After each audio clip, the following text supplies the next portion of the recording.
Hey everyone, welcome back. We are going to be diving deep into the MSQ now. We're going to get into spoilers, so this is your warning. Do not blame us if you're spoiled. This is on you now. Uh, yeah, okay, cool. We're gonna go through for anybody who just jumped in and do a quick roundtable of who we are. I'm Kate, I'm editor-in-chief of ButWhyThough.net, and I'm the host of this lovely little podcast. And I'm here with Matt. Hello. Oh shit. I- Excellent. Hi. you said podcast. For anybody listening to our podcast, that's how I introduced myself. No, I'm Matt. I'm also the other part of ButWhyThough.net. I write and do other lovely things over there. So you can find any things I do over there. And Eddie. I am Eddie. I write about video games, and yeah, that's it. I play Paladin. And Andrea. I'm Andrea. I use my mitigation, and I'm over at Destructoid as the associate editor. Do you I use use your all my mitigation mitigations now. Okay. Do you use your mitigations at Destructoid? Yeah. Okay. Okay, let's go. Awesome. So the first question, or the first thing that I do want to kind of bring up about Dawntrail specifically is that it was marketed as being a summer vacation. It was going to be nice and easy. We were going to go drink out of coconuts and wade in pools. And it's kind of a lot more than that. And A little I bit.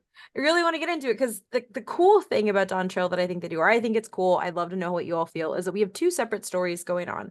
The first part of the story feels like a shonen anime arc for me, and the second half is something that is very much not that. It's deep, heavy, kind of really dark. How did you all feel about the way that it balanced the two different, I guess, narrative perspectives that we're seeing? Like we're going on a summer vacation. I felt like we started on a summer vacation. And I think we got part of that there.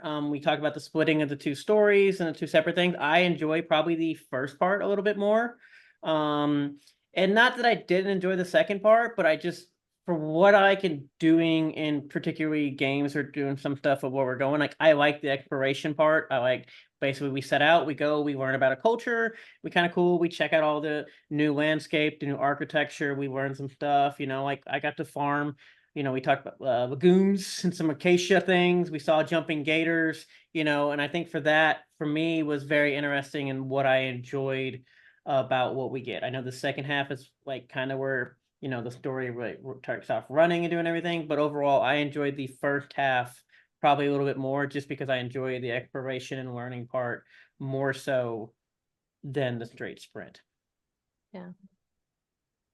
Cool. Yeah, no, I think I was just saying, I love the first and the second halves a lot. And of course I love the climax, like who doesn't with any good story of when things do really accelerate and the stakes start to raise a lot.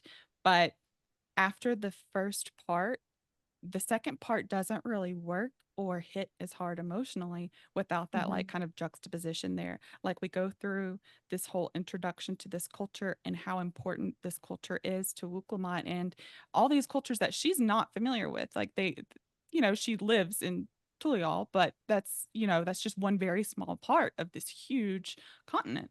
And so her going and talking about how important it is for her to learn about all of her people and how to represent them and work for them.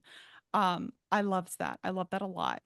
And then when we get into this second half where it's about the end of this civilization and how it kind of copes with that, I loved that juxtaposition a lot. So to me that they're these perfect complementary parts and setting up for the next really big leg of 14. Yeah, I enjoyed both halves immensely. It does.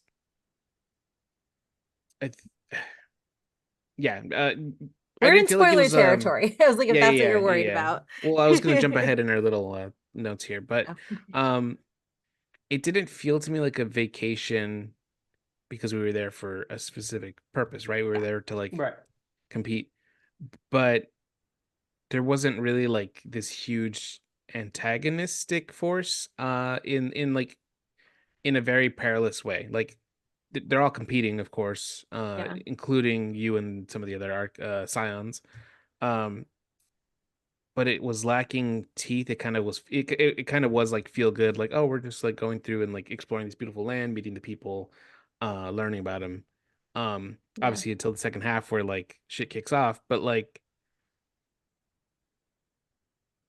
I feel like I'm just gonna jump at it. Does feel like a shonen anime arc, right? Like Yeah. Wuk Lamat is like your Luffy, she's your Yeah. Ichiban Kasuga, um, and the whole time she's going through this first half of her journey, she's learning, and I know some people had issue with the way that she's like, oh, we're just talking things through, like we can create bonds, but like she's supposed to be a leader, like that's Yeah. she didn't want her brothers to take over because they wanted to like go out and conquer the lands, right? They wanted to attack Eorzea, um, to promote stimulus, growth in Only the. one brother wanted to do that.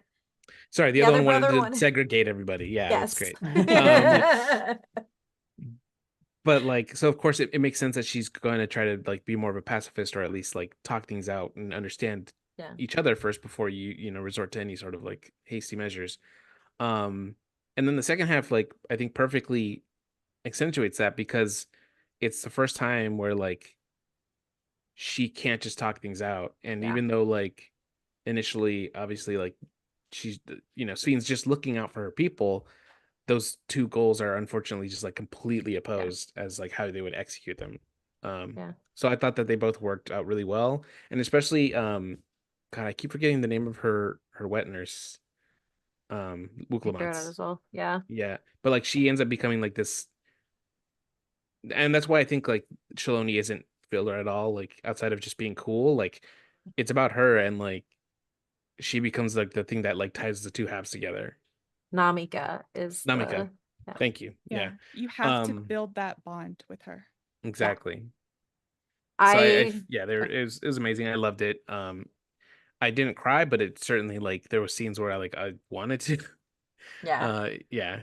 I do agree with Eddie of like I feel like the first part of like this competition, the stakes aren't high, but I do feel like that part, the overall, while I enjoyed the first part, it's mainly just because of the explorations of the land and not so much of the story. Because I don't disagree of like this competition never truly felt ever real, to be honest, the way it ends up going. And then we know when it shakes out, it kind of doesn't. Now they do kind of explain story wise of why the ultimate goal of like the competition was pretty much fake from the get go Yes. and everything else. But at the end of the day, the stakes of what we're getting with this competition, it just doesn't feel like we're doing well. The bonding feels weird. Wukumat, I don't think is bad. I like her more in the first part, to be honest. In the second part, I think the second, I feel like she learns this valuable stuff and understanding, and then it just ends up being detriment to the second part, to where I'm like, okay, I've had enough of you.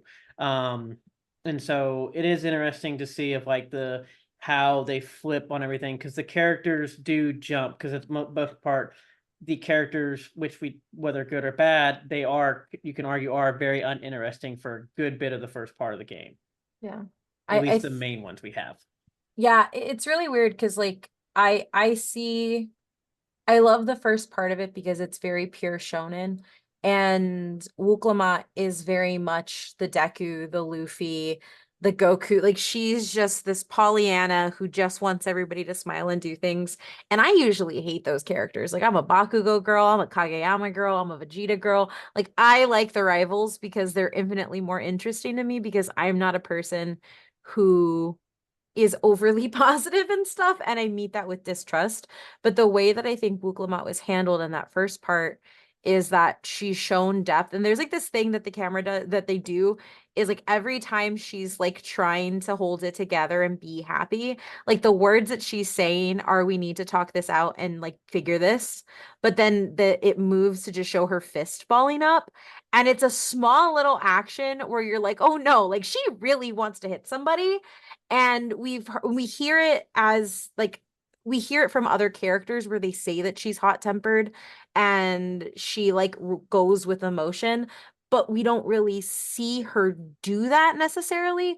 because we're seeing her as she's working on herself, which, like you said, Matt, is ultimately like the manufactured reality of the competition to begin with. Like dad was like, I want all my kids to rule, but all of you kind of suck in your own ways. Please go grow and be better people, and then you can rule.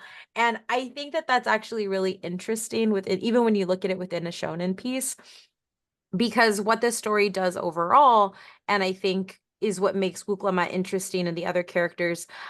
I do agree at the very beginning, they're not very interesting. Like all the interesting stuff for Koana, for Zorolja, all that happens towards the end of that first arc. And then like some of them don't get picked up again until the very end or at all. But I think what's really important to it is that it's building you a world that you're sitting into and you're fitting into versus a world that's all about you. And I really like that because it's an MMO. And while all of us are individual warrior of light, not all of us can be the end all be all of that world. And I think the fact that it takes time, like you said, Matt, to introduce us to new areas, to new cultures, to teach us what this new world is along the way, just like Wuk Lamat's learning, I think that that's really important for, like Andrea and Eddie said, towards the last part as to why this world is worth saving and protecting ultimately, because we've fallen in love with Durol and what it has. Um, but yeah, I mean, I don't disagree that there is some there for me, it was jarring to go from the shonen competition arc to like deep, dark, futuristic, like this is what Final Fantasy has always been story type thing. And I think that that's where the disconnect is for me, is how the two are bridged.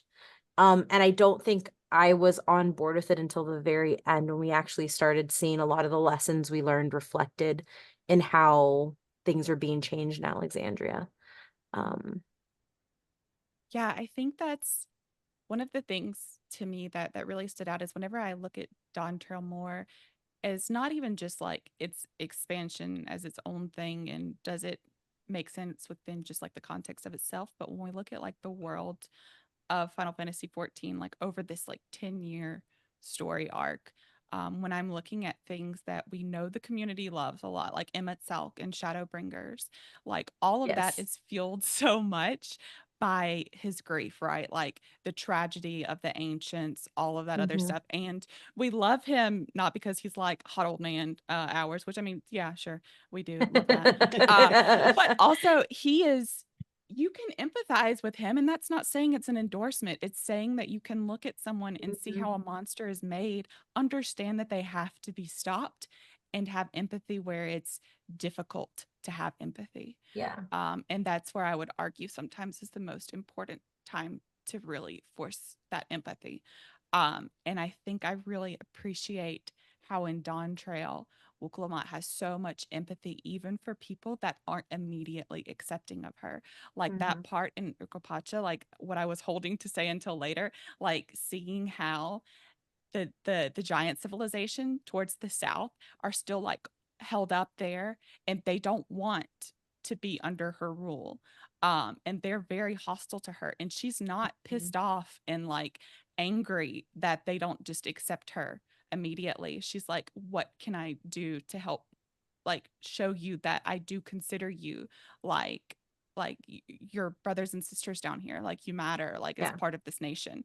That to me meant a lot. And then we see that contrasted against like Emmett Selk, and that contrasted against like Sphene at the end, where Sphene is very much the opposite of him, whereas she doesn't really care about Emmett is the opposite because he doesn't care about you, right? He's already said he Yeah. doesn't even see it as committing, like he's not killing a person.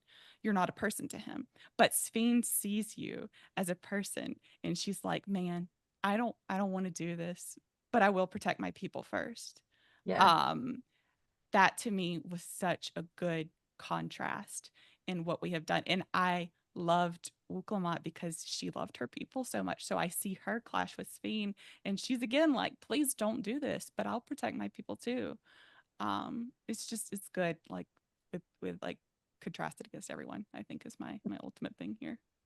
Yeah, it's interesting that instead of like these two people that don't understand and hate each other, like Wuk Lamat took the time to understand them and realize that like because we both love our people, like we are destined to clash. Like this, Yeah. we Yeah. cannot coexist, unfortunately.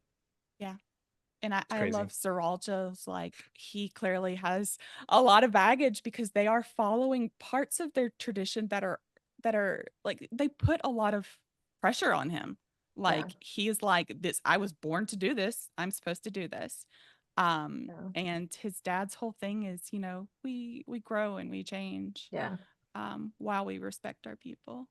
And I guess for me, it just kind of weird because I think where it kind of hurts with the back end, because I do enjoy it. It's not like I don't. I Mhm. just obviously I don't want everybody to think like, oh, you hate it. Like, no, I enjoyed for what I played, but the overall critique of stuff with Fiend, I just one, it feels like a very predictable story in a lot of ways Yes. in what we do, and then Yeah. we have to get the empathetic backstory of the villain. We get it, blah blah. But I think what hurts for me is like we talked about with like Jalja, is that correct? Right? Zeralja. Zeralja. I think his story and even Two Head, I just like calling him One Head, Two Head because I think it's a little much better.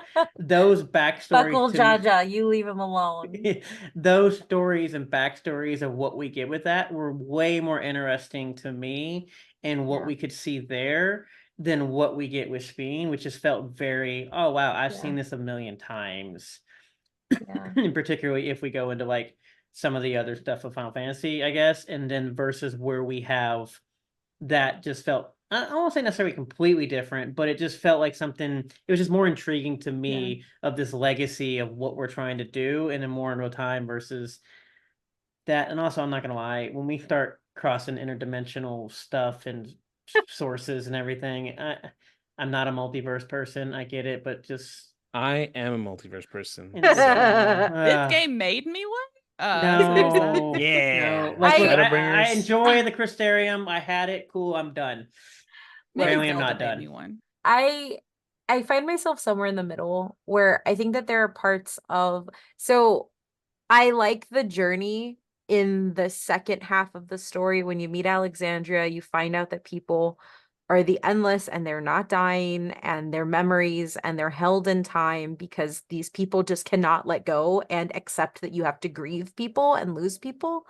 And I think that entire process, as you see grief in different forms across each of the people that you talk to, that to me is infinitely more interesting than like Sphene who's orchestrating it. And so I do think that the end feels, I don't want to say anticlimactic, but it just feels like we've kind of gone back to things we've seen before. And I think that when we started, we were in a new area with a new story, with different narrative structures, different people, that I think that like that made me care about it more. And then at the end, it was just the Final Fantasy. Honestly, it was the stuff that made me not be like, I play 14. I don't really play other Final Fantasies. And it's because I don't really care about that other stuff. And so and I know that that makes me a heretic and whatever, but like it felt weird to me to see this story that I was deeply in love with kind of shift so solidly to go back to like an aesthetic that we've seen before. Like, I mean, hell, everybody in Solution 9 is just wearing unlimited or whatever PvP gear. And like a story and a reflection that we've already seen kind of done. And that was a little frustrating. I still think that it pays off because of the journey you're on, but it is a little bit difficult for me. Which is funny because that's where I'm like, I think the people of Alexandria and all of the psychology and the philosophies they abide by Yes. is fascinating. I just don't care about Spain as much as like I Yeah. probably should. Like Because I do, Otis, my paladin boy, I love him. He made me cry. Oh, I love Otis. yes, and But that's one of the things that I do think it does well, and that's probably why I love the game so much, is that these threads within the game, and we have like, you know, these big evils that drive them like most things. right. But Emmett was a particularly good one. A lot of those things come down to the tiny little side moments, the moments in this where it's like the reason why Grahatia is so important to come with you as a scion, even though you had all these people before saying like, oh, don't bring the scions again, we're done with them. You know him though, and you know what he's been through. You know that he has seen the Warrior of Light die in one timeline, and so many people that he loved died. So whenever he's sitting with you and he almost kind of breaks the fourth wall, it feels like, on that gondola for a minute, and asks you if you could bring someone back, even just for like, who would you do it? And like that stuff was like, knowing what he's seen, Yeah. like makes it go holy, like that hits That hard. part hits hard. And It's really hard. I think that's what, so to be honest, like, it's weird. I hate the last zone, not because I do not like the story, because those threads within that zone are so fascinating, but it feels like it takes me out of the main context of what we're doing in the actual game, which is to go fight Sphene. And that's, Yeah. and I'm like, yo, we're riding a boat right now and having a deep heart-to-heart conversation. I thought we are supposed to be fighting the genocidal lady, but this conversation's great, but what are we doing over there? We're both- And I'm like, yo, like we got to move this along. But no, it's hard because I do think those quests and those threads within that last zone are very well done, very emotional. That boat ride with Zank is fantastic and probably one of the better parts of the expansion. Yeah. It just feels weird when it disconnects from the main thread of what we were supposed to be doing in that zone in the first Yeah. place. That made it feel awkward to me. Mhm. Yeah, I guess I see more of it as like, because we're there with Erenville's mom. What is her name again? Kafka. Useless Heck mom. yeah. Kefkia. There we go. You She's abandon like- her. she know she wants your help, telling everyone goodbye. She gotta release us all from the cloud. Yeah. She's worried about data privacy. Yeah. Bless She her. needs to turn off the matrix. But helping her do that so we can get to Sphene. I do really love like those moments. My biggest problem with that last area is I hate how the map is laid out, like a lot. Yeah, the but- map is very annoying, Oh, to be honest. Kafka. Yeah. Kafkiwa. There we go. Yeah, I love that. I love the story part, and I love how Yeah. the map looks, and I love what it becomes, but I hate getting around it initially. Yeah. Nothing's I- ever as bad as Sea as Clouds, but well. Oh, Forever hate Sea of Clouds. both Aetherites on Yeah. the same side of the giant map. Oh gosh, I so hate dumb. this. And then they're up and down. Anyways, And then- we can have a whole podcast on that. I hate that stupid map. Yeah, I'm Um, glad they learned. I mean, it's better than Aziz La, which also only had the single. that doesn't Yeah. exist. That doesn't exist. Okay, we don't talk about that. Okay. No, I mean, I love that final zone, and it's hard because, like, as a player, you're seeing these people that you are like, they're dead people, but like, Yeah. they seem real to you, and it's their memories or whatever, just no soul. And you are being forced to like say goodbye to these people. Yeah. Or like Wuk Lamat is, or Erenville is, or Elenishbia, or Kryl. Like, I went back and watched the Kryl scenes, Eddie. cool. I rewatched them today. Cry a lot. I did not. Oh, Cry a lot. gosh. Anyway, no, the one that got me was in what's her name? God, her name Namika. Mhm. And I'm sure everyone else is gonna agree that when she explains that like people look the way they do when they were happiest in their life, Yeah. and Wuk Lamat like thanks her for like raising her to be like the leader that she can be, and she immediately like turns old because Yeah. now she is Ha- happiest at the end of her Yeah. life, knowing that she affected such great change in Wuk Lamat and the world, or in Taral. But I just liked the parallels where like they all have to say they all have to say goodbye to people because they're Yeah. trying to force Fiend to also like say goodbye, like to Yeah. let go. And so I ended up really liking pretty much all of what's it called? No, It's Living Memory, I believe. Is Living Living memory. yeah, I was gonna say Heritage Yeah. Bound, but that's the other one. Yeah, I thought it was a great Yeah. final zone. No. I mean, I really agree too. I mean, honestly, coming into this after playing Kinzera Zhao, which is also just about accepting the fact that you cannot bring somebody back to life and you have to just move on. I think that was so what I really liked about this zone ultimately with all the stories and everything we're learning. There's a line that Wuk Lamat says, and I took a screenshot of it. It's like we're meant to live and die, to let go and let others carry on in our stead. We can't cling to everything forever. And I think that like that is the crux of what that zone is about, but it's also the crux of what the start is about. Like Yes. that's why Yes. her dad is training them to take over for him because second had already died and he knows that he's on his last he's on his way out. And I think that there is like I've lost a lot of people in my life in like the last 3 years, and I think that there is something really cathartic in working through not just one way that somebody grieves but like all of them, because I still don't like Erenville. I think he's useless. We'll get to Maybe he'll- Erenville. We'll get to Erenville in a little bit. Yes, but Okay, no, but okay. I'm bringing him up Okay. because Yeah, he yeah. has a very different reaction to his grief, because it's a different kind of grief. It's a parent preparing their child to no longer have them and like officially no longer have them, not just be someone that they can eventually go back to. And that is something that's really interesting because that is a different type of grief than like Wuk Lamat saying goodbye to somebody in that very resolute way and in a good way and passing through it. And I think the fact that that area allows you to balance different ways of processing that one emotion is what gives it all its strength.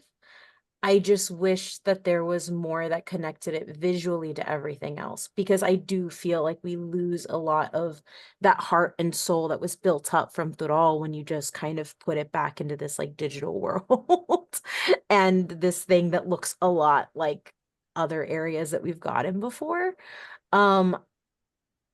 But yeah, I think its approach to grief and dying and loss and continuing on is something that is really powerful, and I think is what makes this game or this expansion hit really hard, because I did tear up like when I read that and when I saw other pieces and that conversation with Graha, like that really hit me hard. But I don't know. I'm with Matt in that it feels detached from Sphene. Like all of these feel like different things, and like Sphene just feels, I can't really explain it. Gosh. It feels less than. It feels less than the weight that everything else had. And I think that that's where it's weird for me. But the core is also that it's kind of, it's this perversion of what we learn in Urkupacha with the Yakoi, where they're like, we remember our dead and you're never really dead if so long as your memory lives on, and that's what keeps you in people's hearts and keeps you alive. And we see that here in a bastardized way and in a way that really is not letting go. And you realize that the way that the Yakoi process grief and loss, which is very similar to Day of the Dead, by the way, is by accepting that somebody is gone, but knowing how to keep their legacy going. Whereas the other side is just never experience loss ever. That's good. I think it does well in the thing of, because we talk about all the emotional part, but I think it also depicts a lot of like the bad problematic parts of why people Yes. like this is a bad idea. Yeah. And like that, could we talk about the guy right before we get on the boat? I think when we help like a couple or a guy who died before his, I guess, girlfriend. Oh yeah. And it's just very awkward, like this whole conversation of he's just like, my wife's waiting for me. She never did anything. Like, bro, you have no idea. And this Yeah. weird, like we are now fantasizing of just this life that never truly actually existed that we know of. Yeah. It's just a compacted standalone memory. And so you see both the good sides and like they kind of do a good job of showing like why this is technically a bad idea outside of the we have to kill more people to stay alive. The genocide is bad, but also there are some But other no, but reasons they for show good up mental health. philosophically of like Yes. why this can be like a very problematic thing of just not letting go, to where you are just basically stuck and do not move, but also like it can be detrimental of like we don't know what his girlfriend wife was doing with the rest of her life. And all he ever knows is that, and fine, like, oh, I'm waiting to meet her. And I'm like, she waiting to meet you. You got to move on Yeah. because she did too. Yeah. Yeah. And- The Potentially. way that grief makes us stuck sometimes is Yeah. something that I really appreciate in that story. And I think that's it works very well to kind of reiterate the point that we made with the ancients and Vana, especially where Vana's Mm, whole thing is our society believed in this utopia and we refused to see people like Hermes, for yeah. example, that were not happy and were scared of something and found out all of these other worlds where all of these things go bad. Um, and that tormented him. And we see what happened from that. And Emmett and so many of the other ancients' response to that was, we'll just harvest these people, we'll sacrifice these people to Zodiark, that like all these Mhm. souls over and over. And then you contrast that with like Vinaz's whole point and Sphene refusing to let go of something that to me, I don't know, just the way that I don't care much for Sphene in particular. Like I like how tragic she is, and I don't think that she Yeah. serves much more of a point other than to be this vehicle for all of these other people to reflect. Yeah, But I that's fair. do like how much this contrasts with Vana and kind of reiterates that whole point of your society is not going to be a utopia where everything doesn't hurt and Yeah. life is more worth living when there is this friction, and where you are learning to move on. I just can't be imagined just like completely forgetting people. Yeah. Yeah. Yeah. Yeah. The Like you way just to have those things wiped from your memory.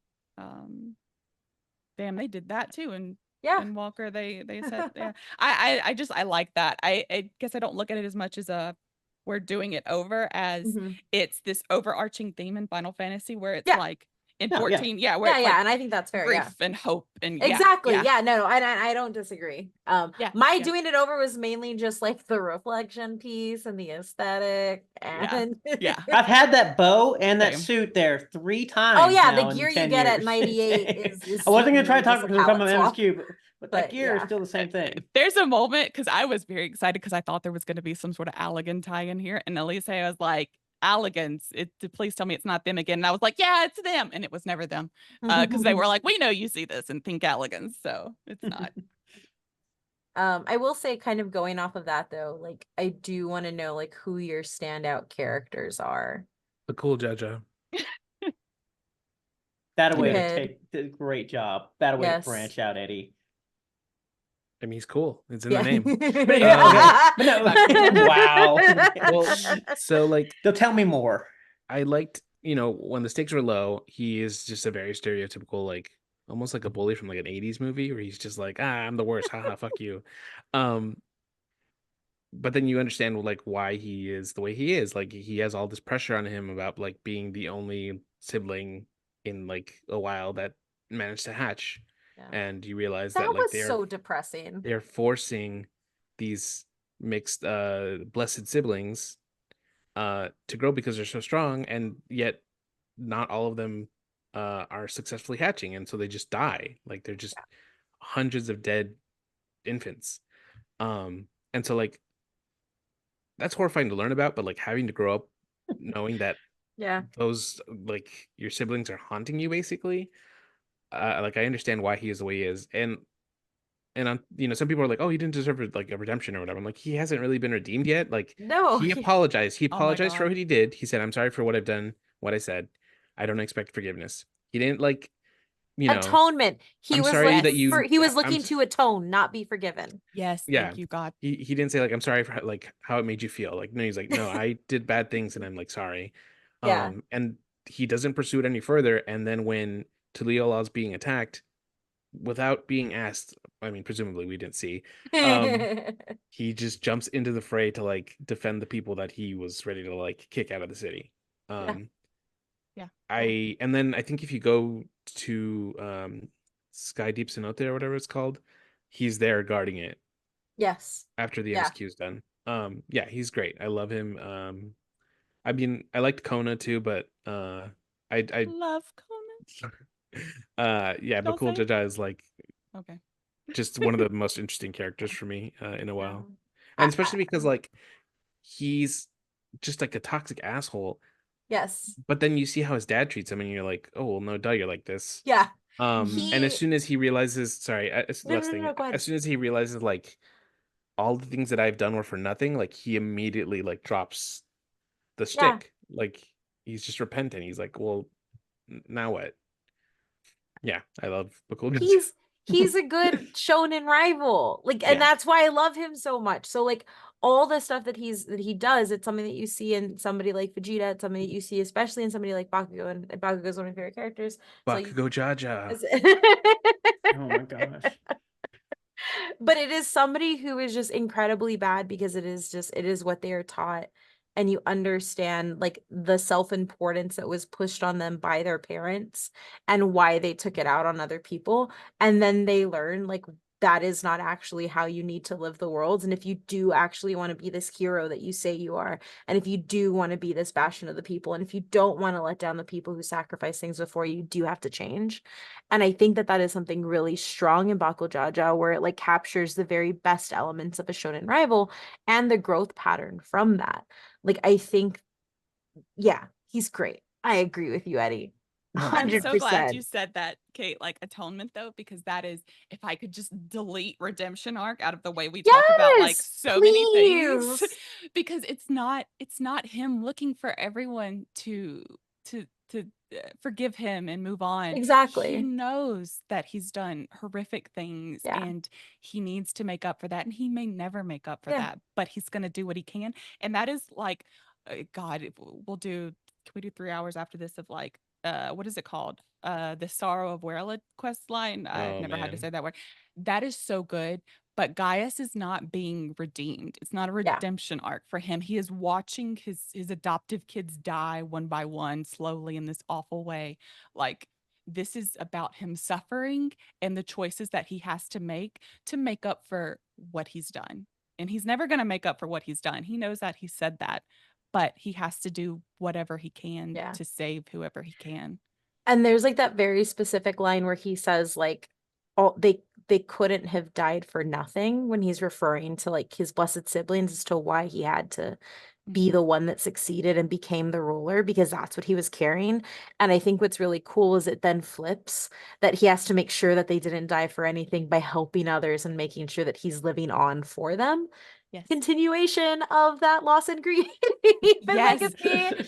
No, that's it. You hit it. No, that's one of those things that like I think too, when people always want their pain to mean something, and sometimes it didn't. You know, Yeah. like sometimes there was something awful that happened and you want it to mean something, like what happened with all of those children. That didn't need to happen. That was senseless.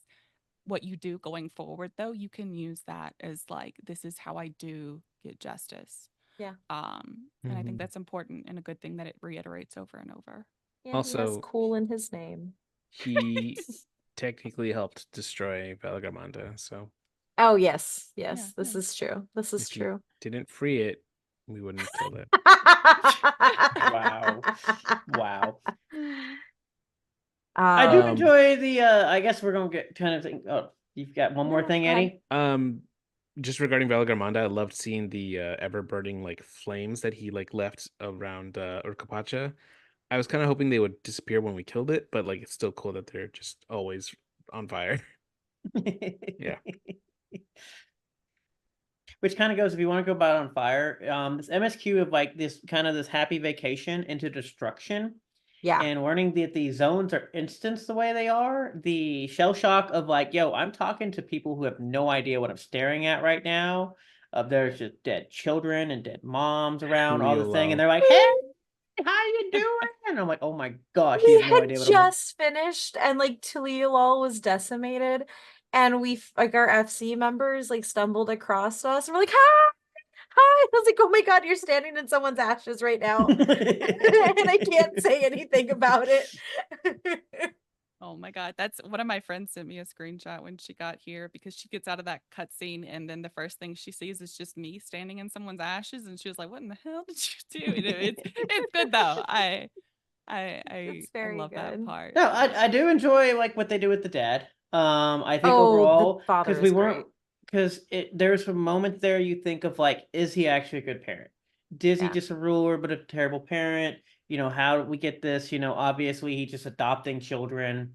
across the entire Just island. snatching up kids. Yeah, what are we doing here? And I do think they do enough with the moments of like, no, he seemed to genuinely care for his kids, all of them, and genuinely seemed to be not just a good ruler, but a good parent to them.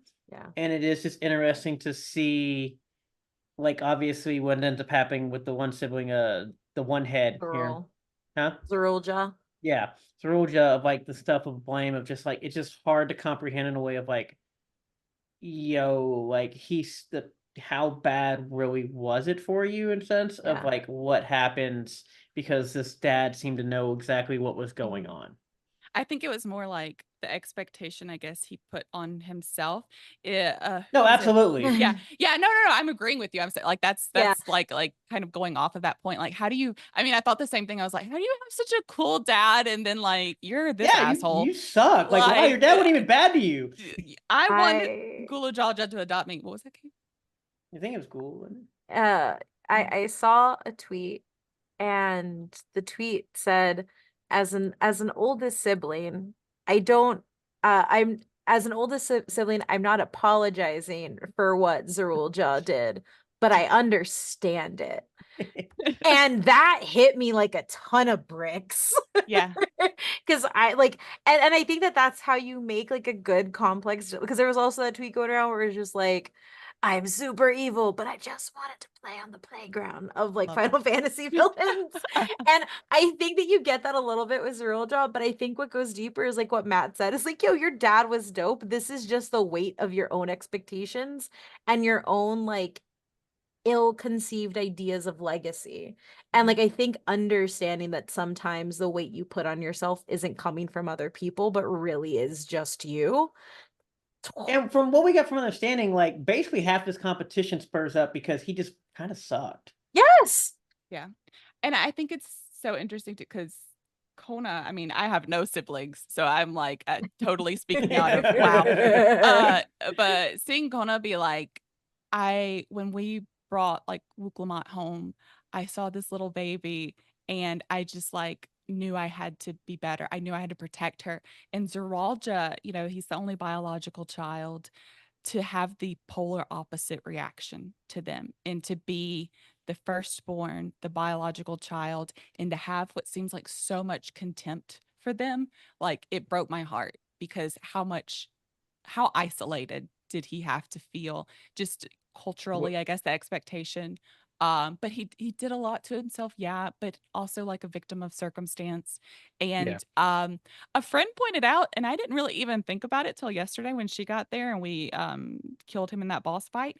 His like evolved form has like this second head. And it's kind of like screwed up, like and it's like he wanted to be that. Yeah, I mean, you said he was his like only biological child, which on its own is a miracle because blessed siblings just don't typically reproduce. So like obviously there's already like that pressure of like him and Bakool Ja Ja both had that thing where like, well, I survived. Like my existence is like has to mean something. So like I need to put more pressure on myself, but also like to be his only biological child and then for him to adopt 2 more kids. Obviously, like I know this isn't the case, but like maybe he thought like, well, maybe I'm lacking, and that's why my father felt the need to go and get 2 more kids. Apparently, he was lacking. That's why they had the competition. Well, that's because like he twisted himself into like. It's a fascinating, right? Yeah, no, it's like a chicken egg thing. Yeah, no, it's a fascinating arc to me. It's one of the more fascinating parts and threads of like him. Like I find him more fascinating than Sphene. I don't really care, and mainly just because like in the first half, I'm rooting for him. He is like the one child we got that I was like, I'm rooting for you, and I hope that you see. And there are moments they try to like tease where you're like, is he going to get this? Is he not going to get this? And try to understand of like the balance of what you play and what is going on. And you think for a moment he kind of does, but maybe he's just like thinking about it. You're not really sure. And then clearly just the snap, you find out the snap and we're going, out. And it's just like, that sucks, man. You can figure out. And then he pops out a kid apparently, and like I don't know what happened and just threw it in the dumpster. I don't know, but like that was just dumpster like, baby Koana Ja Ja and it was like, what is going on, dude? Like you even had a chance. I don't know. Yeah, when you're fighting him and he starts like to attack the ghosts of his like That family, hurt so bad. I thought with Bakool Ja he was gonna like hesitate or something. But Same. no, he just struck him down. Yeah, no, and that was like the interesting thing about like I think that was like that was one of the most interesting things about his character because it didn't hold him back. Like it was like no, like his sense of self is so warped that he will in fact kill his child and not think twice about it. All about one like twisted version in which he thought his dad didn't love him. Kate, I'm so glad you said Like- that sense of self thing because I feel like that's so important when we look at the Void quest line. Yeah. So he became that with so many souls like funneling Right. into him. Yeah. And in the Void quest line, we know that those people, when they start out as like one person, I guess, or entity, whatever it may be, the more you fuse these things together, the more angrier and like volatile they become because they're not themselves anymore. They're like this Yeah. abomination of things just shoved together and all of these souls that are in conflict with each other. And Yeah. I love that so much for like putting that in there as a reason that he is that way. But if you look a little deeper, it's not just because he's a bunch of like souls being funneled into here and has a lot Yeah. of power. It's because this is him. Yeah, it's a And- manifestation of what he thinks he wants to be. Exactly.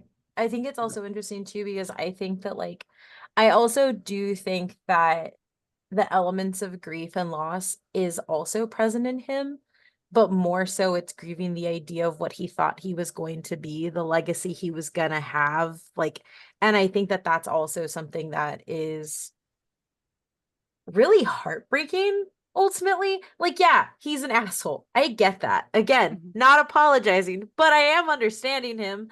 And I do think that ultimately, like, he broke under that weight. He didn't grow, he didn't adapt, he didn't have the resiliency to understand that sometimes you have to change how you think in order to kind of survive what you're going through. And he broke. And I think that that's something that's really fascinating to see. And yeah, also, I love Bakool Ja. I'd burn the world for him. He's so That- cute. That was the moment I was like, oh, he can't be fixed. Okay. Yeah, that's- yeah. I I cannot, in solidified it. fact, fix him. There is no power of hope and friendship. I can probably still fix Emmett, but Bakool Maybe, Ja's yeah. gone. Yeah, Bakool yeah. Ja's gone. Emmett never struck down an adorable baby. So Shot Grahatia with a gun. But he's not an adorable baby. It's fine. Some people think he is. I don't, but some people do. I love Graha randomly. So can we talk about, we've gone from like the best character, or aka the most adorable one, to the worst character of this entire thing and the most useless character of Erenville. No, I'll be an Erenville defender. You all can be Erenville defenders because I do Yeah. not. I love the way he looks. He's beautiful. I love him so much visually, but I just don't like characters that don't do anything and just sit there. And it's hard because I feel like he has the very opposite thing with Koana. So like Erenville looks gorgeous. I love that man.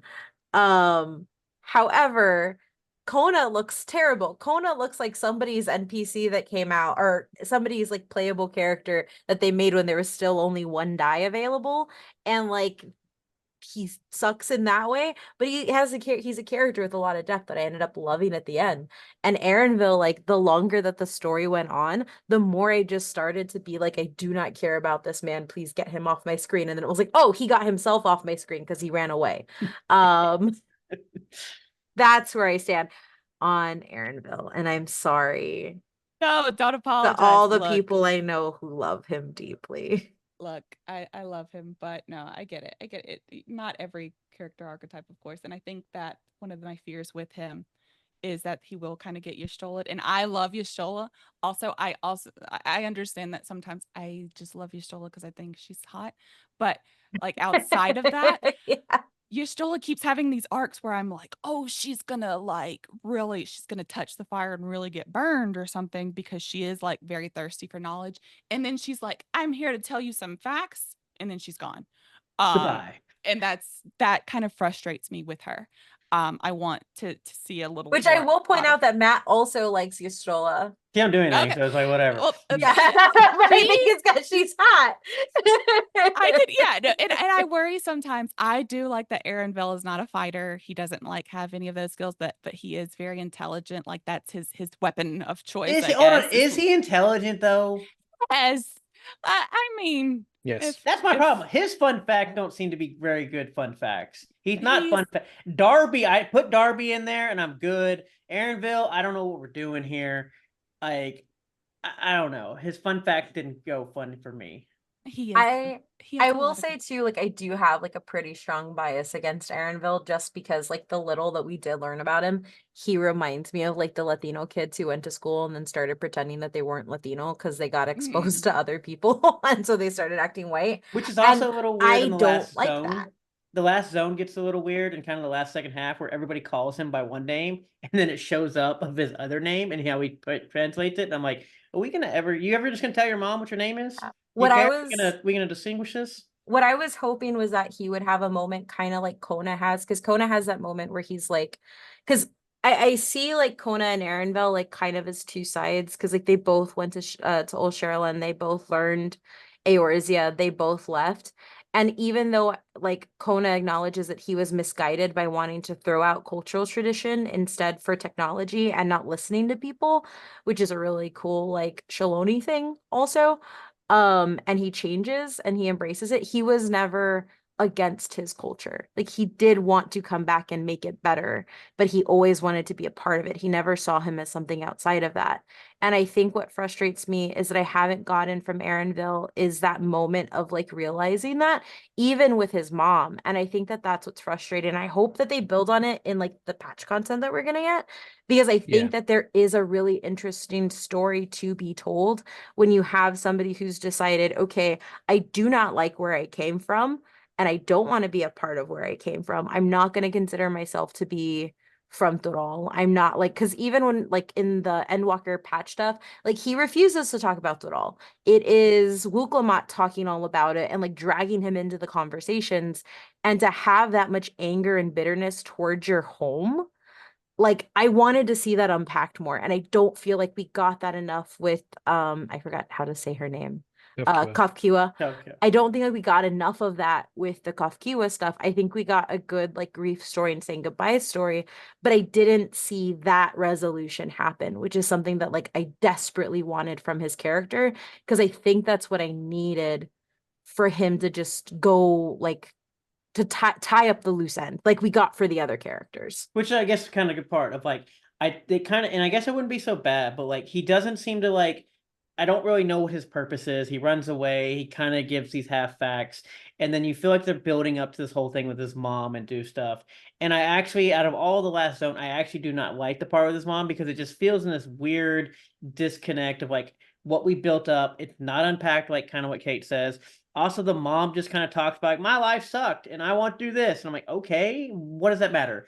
And it just doesn't feel fully fleshed out or developed on what we're doing with his character, how he interacts with his mom. We don't even know exactly what his resentment is at all. Just he's here and it just feels, and obviously there are other characters, they talk about him being like kind of a very introvert, not doing stuff, which is fine.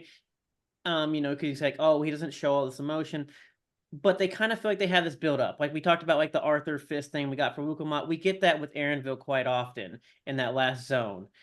We do not do everything with with him. Yeah, sorry. We don't get that quite wrapped up and rolled in there with him like I thought we were going to, especially in their last conversation of just like, yeah, just live my dream. Goodbye. And I yeah, just feel oh, sorry. no, go ahead. Oh, okay. I think this is where to me the Asm stuff comes into play because I feel like so much of this is kind of like a wink and a nod to she was this character and so is Erenville, in this way that Asm's role was the traveler.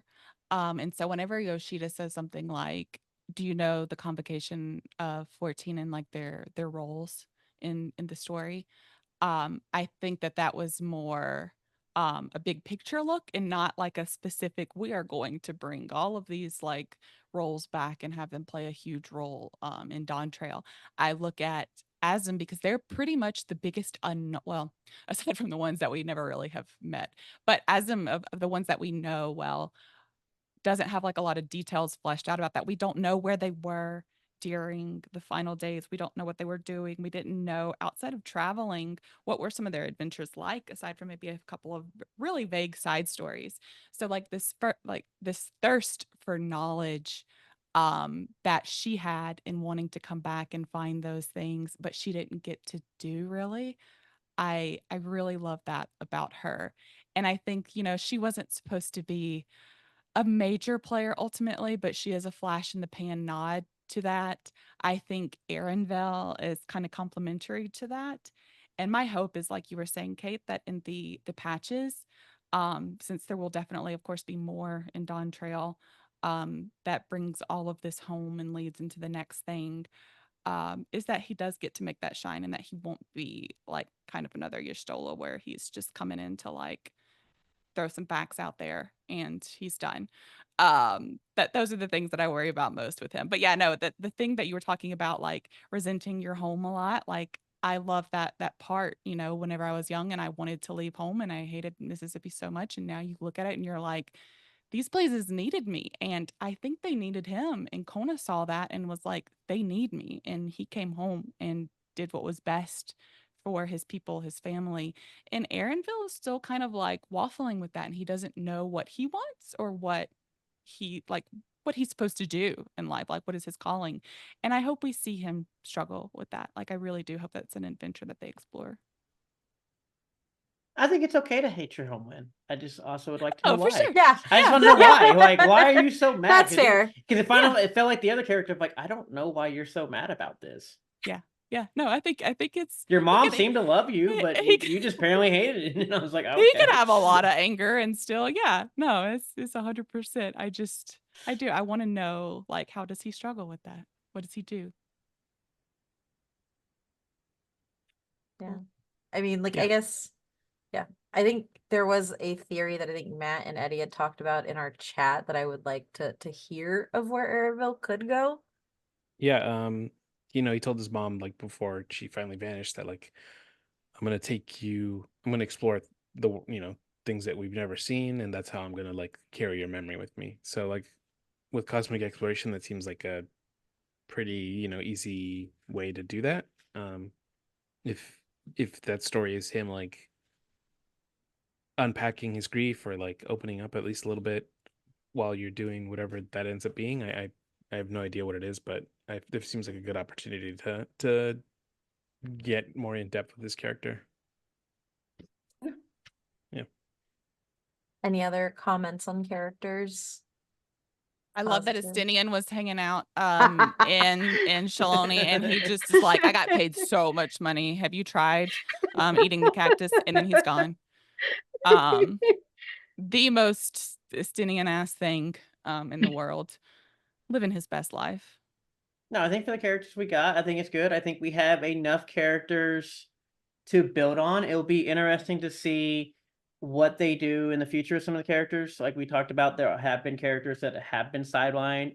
There have been even like Estinian of cool. He showed up, did that, but honestly didn't do much. He Yeah. had a few good scenes. And so it'll be interesting as they keep expanding this quote unquote roster of how they interloop and interplay with these versus building more and kind of interjecting and playing them moving forward to make them still relevant. How many scions are there now?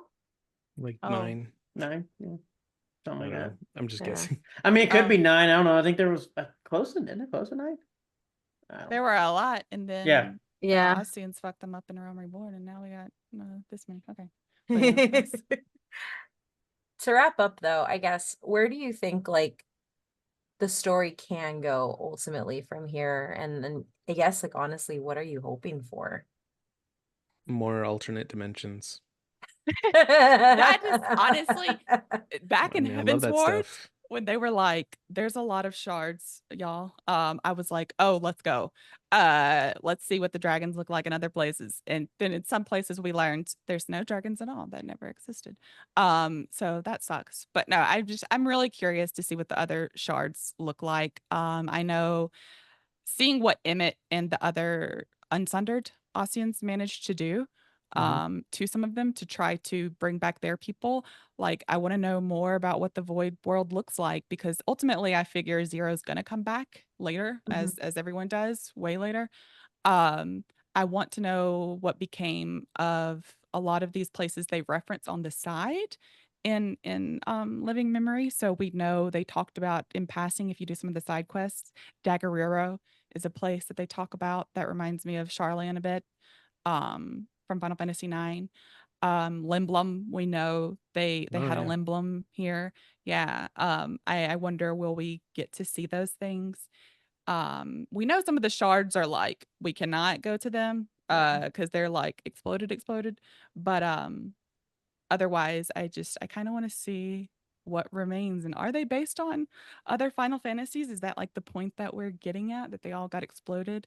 And this is kind of loosely how they tie in, because that is kind of cool. We know X Death existed somewhere else and Omega pulled them in. So I think all of this stuff kind of ties Kefka too. together. Yeah. Yeah. So, well, we know if 6 has had its actual ending, that it's probably hell, if we go to that place. But yeah, no, it's cool to see how all those things kind of They manifest. saved it. Yeah, but it looked kind of ugly. It got a little roughed up. So Cool. What about you Eddie. guys? Oh, I mean, I just want to see cosmic exploration, alternate dimensions. That's it. yeah. I mean, is that, I Um, mean, I guess for me, is there really another alternative? I don't think there is. I I think what sucks is I think that's the only way we can go. But I really just don't want to see these zones just lost. Not lost, but just kind of like depreciated. And I think that that's like the one thing that I am worried about, is that we're just never going to come back here, or to it all itself. And so like I hope that there is investment into the area, but I mean that's just what happens with expansions, right? A new one comes out and then the old one is just like boop, gone, unless you're like a major city like Ulda, Gridania, or you have like that built in. But everybody just goes there just to sell stuff. So I think like I want to see them more robust and I want more content in them, but I kind of know that that's not going to happen now after I've played through it. Because there was a point when I first started playing through, I was like, yeah, we're gonna keep coming back. And I'm like, oh, yeah, no, I think this is self-contained. I do hope that they'll do more things. So we found things like with Kugane, the rebuilding quest. Oh yeah, we did it with Mordona too, I guess a little bit. But where you get to go back and learn about how do these places like recover from the events Yeah. that happened. I love that. I hope maybe to see some of that with Urkopacha, like, because it seems like a lot of the giants of the south were kind of abandoned. I would love to see how we kind of keep working on that to pull these places that are divided but still very close and rely mostly on just a couple of leaders to Yeah. how we pull them together. Ishgard went through a lot of the same thing. But yeah, no, I really hope that there's more. We can go to Marsidia too with all the dragons. Oh yeah. So Australia. that's I screamed Marsidia. I'm glad we went to where we went. I am waiting for the dragon expansion though, because that's my thing. Shoot, I was gonna say future role quests will probably take us to Tural. Yeah. So we can No, I think we will. Oh, I think unlike other MMOs, Final Fantasy, for both good and bad, has allowed players and forced players to go back to our earlier zones. yeah. We still have to go to Sea of Clouds. We all still hate Sea of Clouds. We still have to go there, for various things. But point being, I don't know whether it will be, I'm not say relevant or like efficient or whatever, but I think there will still be ways of which we will still interject back into weaving into there. Like I said, whether you said like either the role quest or the tribal or society quest or whatever we're calling them these days that we change Yeah. every expansion, or anything else of what we do. Like you still have to there will still be reasons they can easily make to do that. Well, now, whether it's good or not, I have yet to be seen, but I think we will still probably end up going there for various I'm gonna reasons. have to start crafting, aren't I? right, You can repair yourself. There's the But I big- have Matt. That's true. That's true.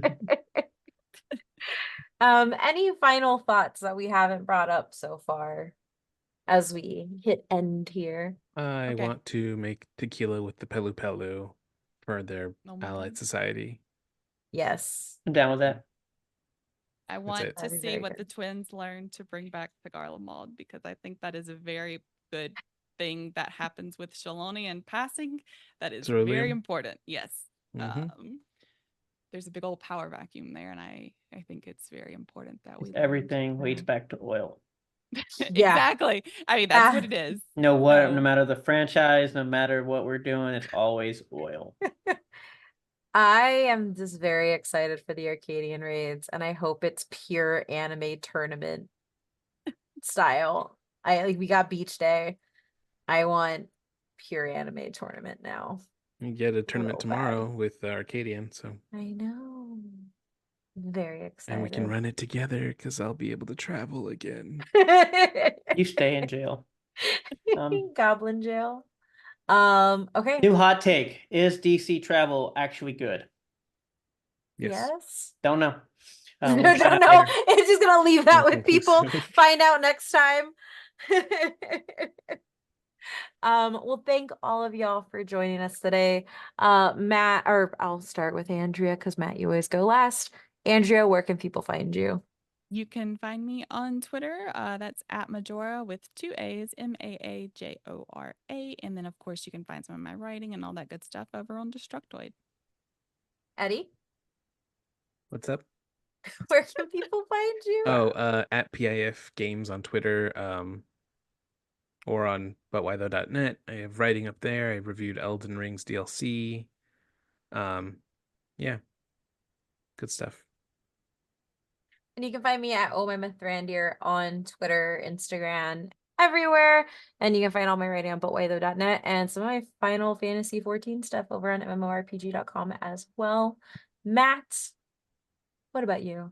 You can find me on the interwebs, apparently, at datm18, DATTM18, and obviously my writing and other various things at butwhythough.net, where they do exist as long as you still have your memory of me and all the other things there. Oh my gosh. Thank you everybody in chat for joining us. Thank you for, all the memories that we all still have because Wuk Lamat saved us. Really, I did. It wasn't, no.